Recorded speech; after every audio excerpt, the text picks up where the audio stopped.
response. That's not a real word. All right. Great. Everybody staying nice and cool today? No, see, I like honesty. That's great. Me, I just sit backstage most of the time on Instagram reading the comments about me. 90% of you are very kind. All right, well, is everybody ready for a story? Yeah! Very good. Shout out the name of your favorite one. Deadpool, Spider-Man, great, that's my favorite too. Everyone who said Deadpool has no creativity. None. Whatever. We're gonna do my favorite story. See, this story is a beloved bedtime classic, and it was mashed together with a very profitable licensing agreement, so real excited about the money. This is Cinderpool. All right, here we go.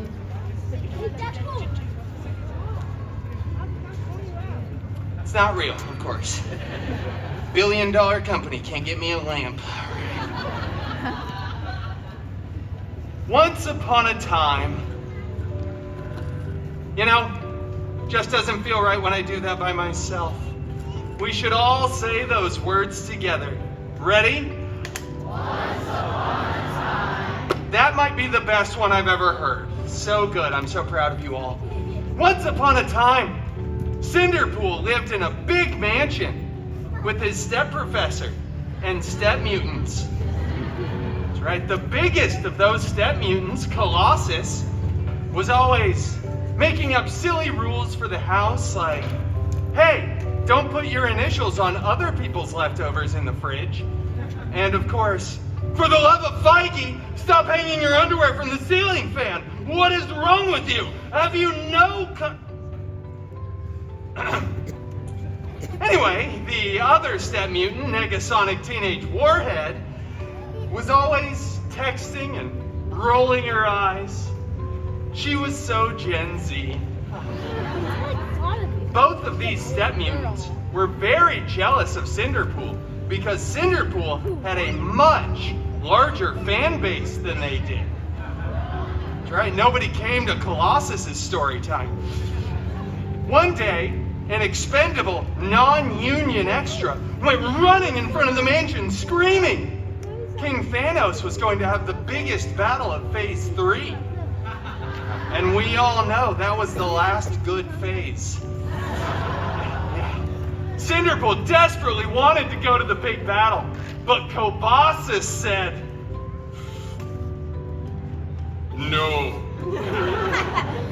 It is too dangerous, and you are not a good part of the team."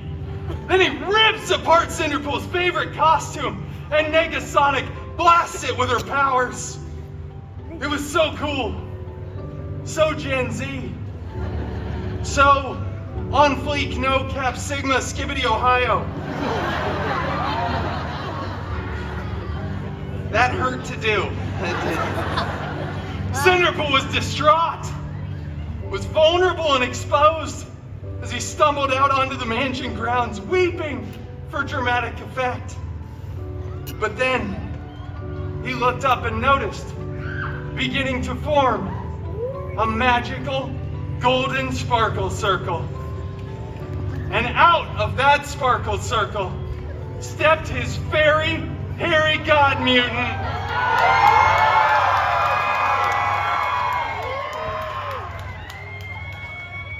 Out of that circle stepped his fairy, hairy god-mutant. Go through, it's a, all right, fine. Yes, Wolverine! That's right, thanks for participating, buddy, huh? Hurry this up. Oh, fairy god-mutant Wolverine! I desperately want to go to the big battle, but my mean step mutants destroyed my costume. Shut up! He said lovingly. What? No, I'm doing a story, okay? My costume's destroyed, I can't go to the battle until I get a new one. You have a magic stick and a pumpkin, do something. Do me a favor, stop writing me into these stories.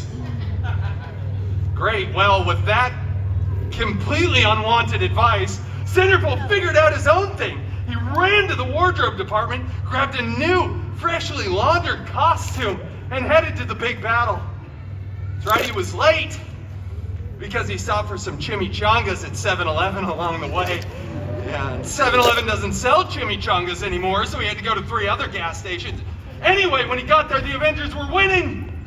Captain America looked so good in those pants.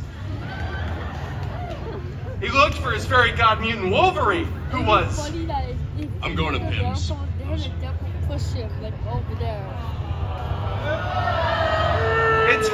It's fine. Disney didn't own the rights to him yet anyway. Cinderpool looked around at the battlefield and noticed on the stairs of the alien spaceship a single glove. He went over and picked that glove up. Hi. It was mostly just a special moment there, but you guys can have it too. It was a beautiful glove. It was gold, encrusted with colorful jewels. There were 6 of them, not that that matters. Cinderpool said, "I wonder who this fits," and put it on. After a bunch of buzzing, whirring, and clicking, it was a perfect fit. But then all the Avengers just start screaming. They're going, "No! Take that thing off! Why are you wearing that? Whatever you do, do not snap!" You know what Cinderpool does. You're right, young child. Cinderpool snapped. Both physically and mentally, Cinderpool does that all the time. Just kept snapping over and over, too. People are disappearing, reappearing. There's dogs falling out of the sky. Everybody's crying. Tony Stark said, "I love you" 3,000 times. It was a big thing. But eventually, Cinderpool stopped.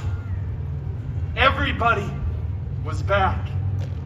Cinderpool was the hero who'd saved the universe. Then, all the Avengers tackle Cinderpool to the ground, rip the glove right off of his hand, blah, blah, blah. Years later, they remake the film. They AI Tony Stark's head onto my beautiful body. He gets to be the big savior, and it becomes the most profitable film in the Feige universe, the FCU. Probably just did. But it doesn't matter. Cinderpool went on to start his own film franchise, which will break box office records. Then they had to invite Cinderpool back to the Avengers Endgame 2 Electric Boogaloo. And that, ladies and gentlemen, is the real story of the Endgame. Wait, did that start as a Cinderella story? Yeah, it's fine. We all enjoyed the journey. Thank you all so much. I'm going to go backstage and read some more mean comments about me.